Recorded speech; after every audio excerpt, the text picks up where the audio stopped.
Ça fait très reporter avec le téléphone comme ça. Bon, salut tout le monde, même s'il n'y a pas grand monde, hein. Aujourd'hui, on se retrouve pour la présentation de mon 335i.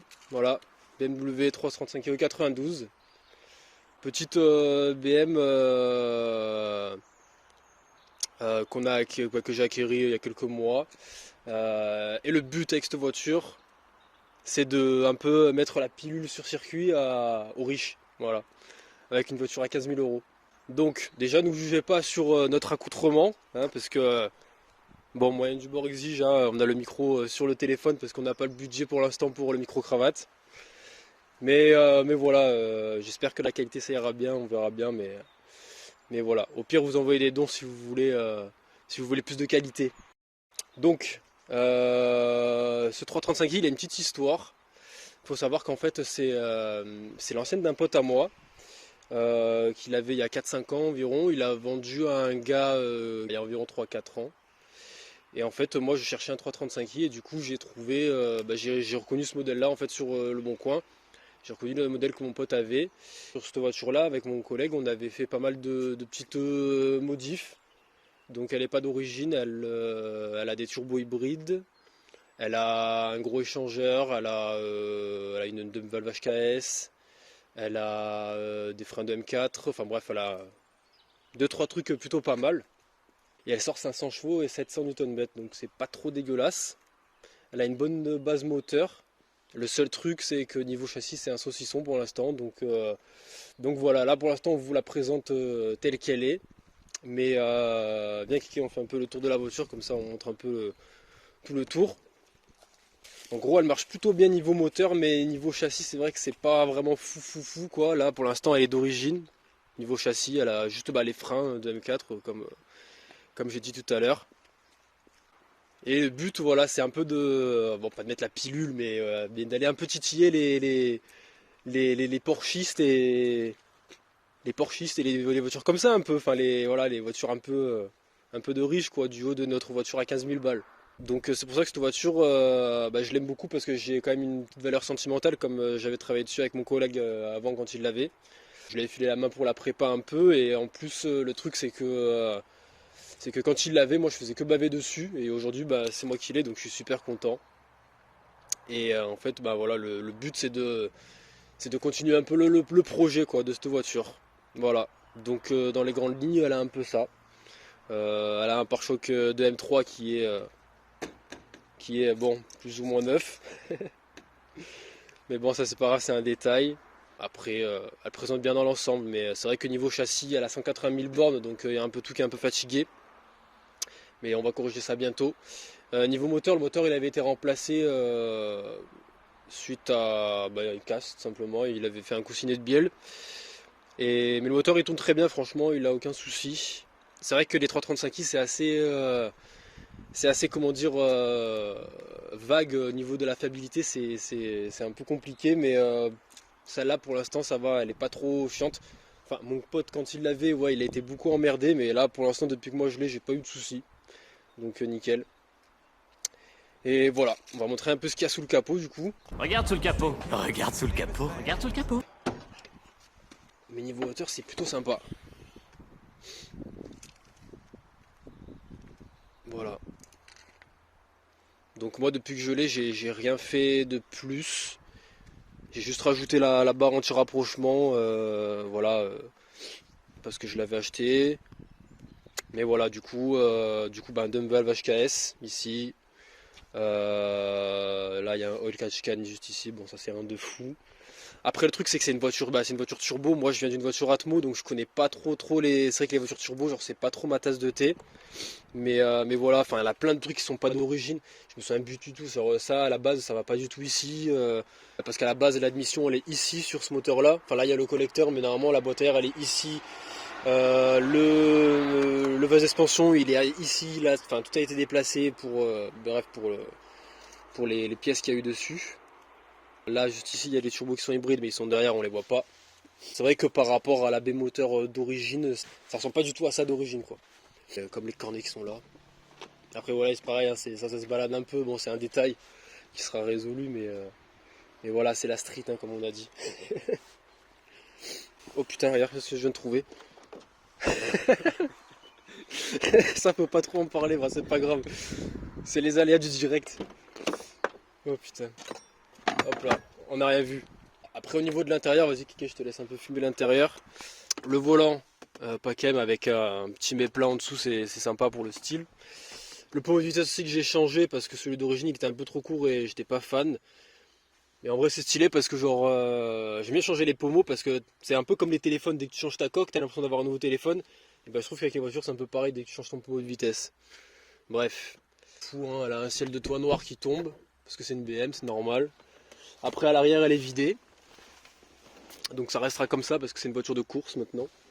Siège en Alcantara, voilà, électrique, ceci, cela. On s'en fout un peu. Dans le coffre par contre j'ai fait une petite modif. C'est que tout ça là, bon il y a un peu mon bordel hein. Mais tout ça là, tout ce qui est la moquette, les trucs et tout ça, bah, c'était gris avant. C'était gris, gris couleur gris souris. Et en fait j'ai tout passé en noir parce que en fait genre à l'avant tout était en noir et à l'arrière tout était en gris. Donc j'ai trouvé ça un peu con. Donc j'ai tout peint à la bombe comme un chien. Mais c'est pas grave, ça passe très bien et il n'y a pas d'odeur ou quoi. Donc voilà. Ah oui, j'ai changé les petites plaques aussi. Un petit clin d'œil à mon jeu vidéo de voiture préférée. Les vrais auront la ref. Faut pas trop regarder le pare-choc arrière parce qu'évidemment tu te doutes bien que là il manque un petit truc. Parce qu'une semaine après avoir eu la voiture, je me suis fait rentrer dedans. Il manque diffuseur, elle va bientôt passer en carrosserie. Elle marche vraiment bien cette voiture. Franchement c'est. Je passe. Avant j'étais sur une E46 qui faisait 250 chevaux. Donc là c'est le double de la puissance. Donc c'est différent mais c'est grave cool. C'est franchement cool comme bagnole aussi. Donc voilà, ça change pas mal. Après que dire d'autre? Elle a aussi un embrayage renforcé avec un volant moteur de 550i. Elle a des downpipes, donc du coup elle est décatalysée. La ligne elle est full tube, mais en vrai avec les turbos ça atténue beaucoup le bruit, donc ça fait du bruit. Elle a un gros pop par contre qui fait vraiment énormément de bruit, mais c'est pas non plus genre un truc de fada. Il y a vraiment que la prépa moteur qui a été beaucoup fait pour l'instant, mais le reste c'est rien de voilà. C'est pour ça que du coup on va s'en occuper. Il faut préparer le châssis pour aller un peu sur circuit quoi, mais sinon c'est une bonne bagnole. Voilà, en tout cas moi je suis content de la voir cette voiture.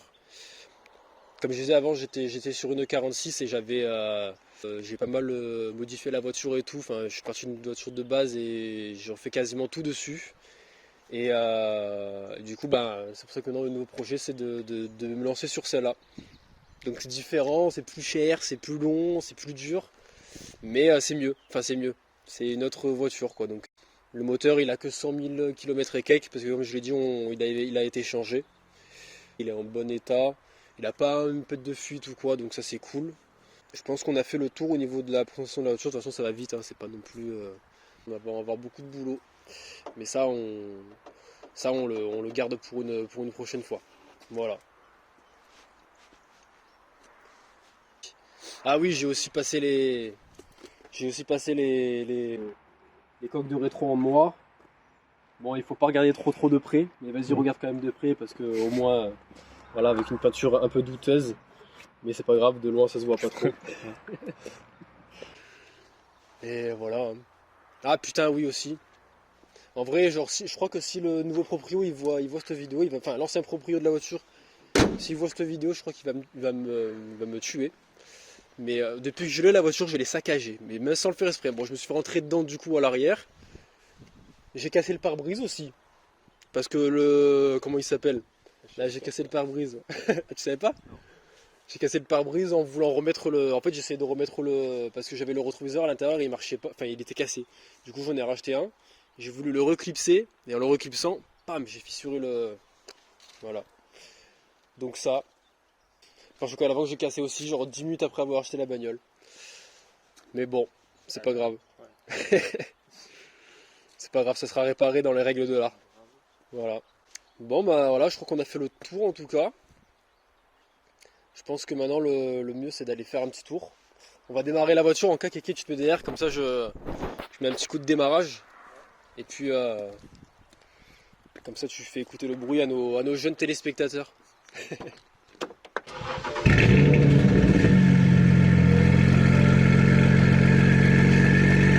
là faut savoir que là elle est chaude, donc elle gueule pas trop au démarrage, mais quand elle est froide et qu'elle cold start, elle fait vraiment un bruit de fatigué vraiment.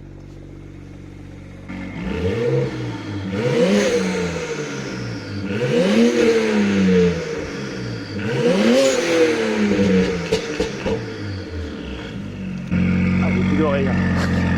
J'ai plus d'oreilles. Ah ouais, ça choque de derrière. Ouais. Bah, c'est vrai qu'après la voiture elle est vachement bien insonorisée aussi, donc en fait quand t'es dedans toi t'entends rien, t'es là, t'es serein, tu fais péter, mais c'est vrai que de derrière, enfin de dehors apparemment, de ce que mes potes m'ont dit et tout, ça vraiment apparemment ça te défonce, hein, toi t'es là, t'es serein et ouais, mais voilà, c'est la sonorisation allemande de qualité. On va aller faire un petit test routier pour vous montrer un peu ce que ça donne et puis voilà. Bon allez, let's go. On va essayer de pas faire sauter une bielle.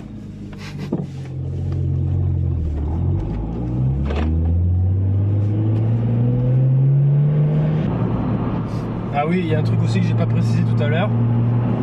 Parce que tout à l'heure j'ai parlé de mon pommeau de vitesse.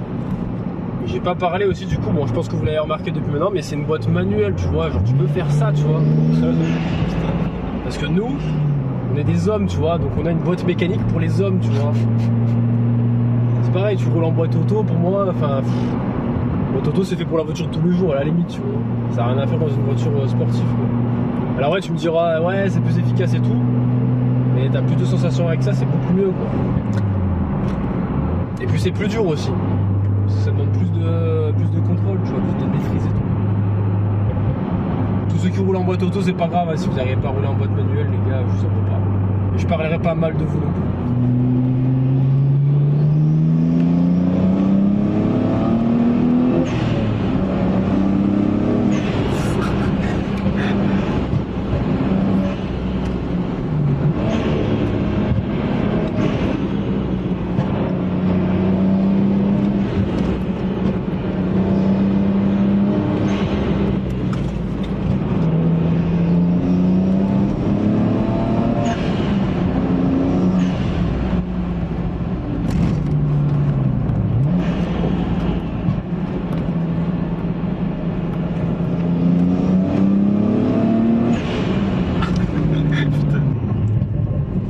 Merci les collègues.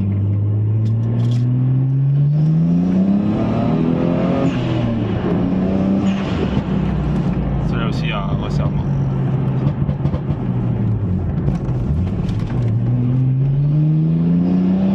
Alors, vous inquiétez pas les gens, on est sur route allemande. Exactement.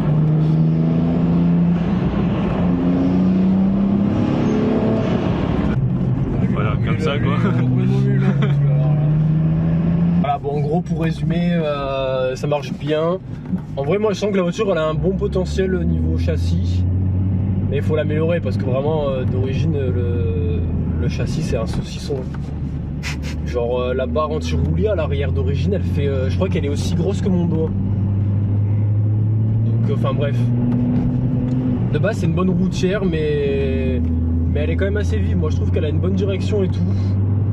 La répartition de masse je crois que c'est 50-50 donc t'es pas trop mal à ce niveau là.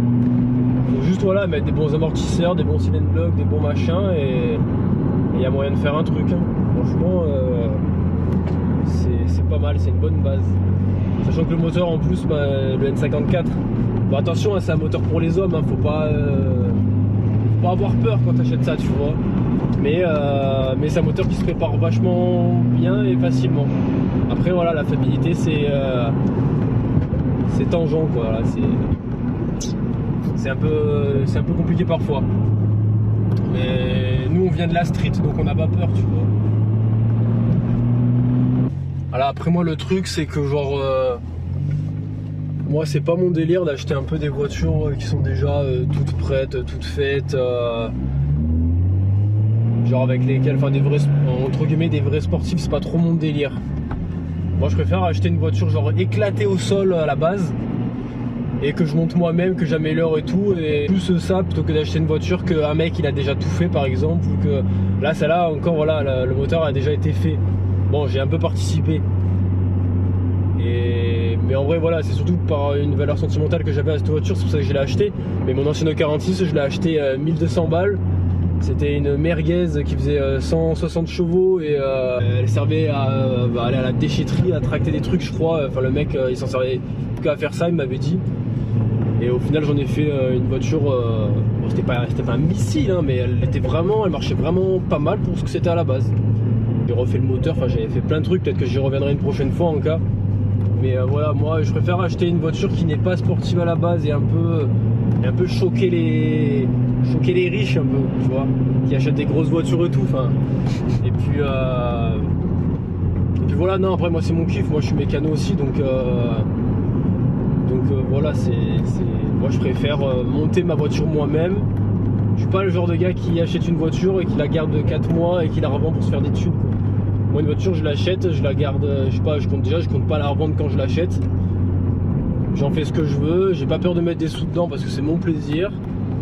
Et voilà, tout simplement, hein, et on la monte, j'en fais ce que je veux. Et dès que j'en ai entre guillemets marre, parce que je peux pas vraiment en avoir marre ou je veux passer à autre chose, et ben je la vends, mais non sans regret, on va dire. Et voilà. Donc c'est pour ça qu'avec cette voiture là, on va faire aussi un petit projet, quoi. Il y a de quoi faire.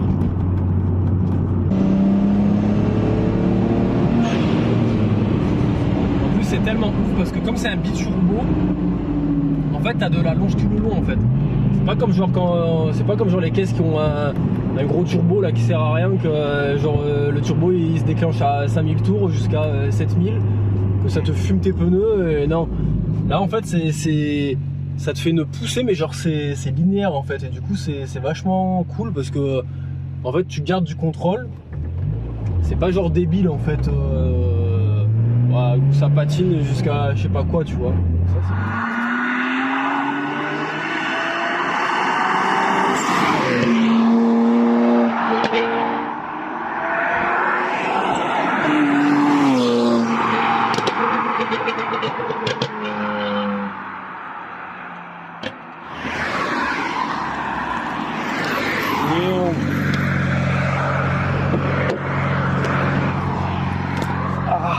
get up, man. Yeah, man.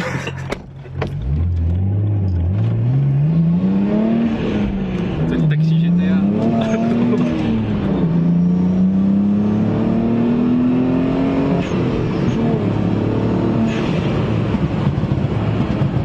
Bon ben voilà les gens, j'espère que cette vidéo vous aura plu. C'est une première, donc il y aura sûrement des trucs à revoir, mais bon, j'espère que dans l'ensemble c'était pas trop mal. La seule chose à retenir, c'est que N54, boîte méca, et avec 15 000 €, on va aller chercher les riches. Voilà. Donc abonnez-vous si vous voulez suivre la suite des aventures. Ça risque d'être plutôt pas trop mal. Et voilà, c'est le début d'un petit projet. Et voilà, ça va être cool. Donc si vous voulez suivre, n'hésitez pas à poser un commentaire, voilà, machin, tout ça, pour dire ce que vous en pensez. Ça pourrait être super cool. Et puis on se voit pour une prochaine vidéo du coup. Allez, salut tout le monde. C'est une belle machine.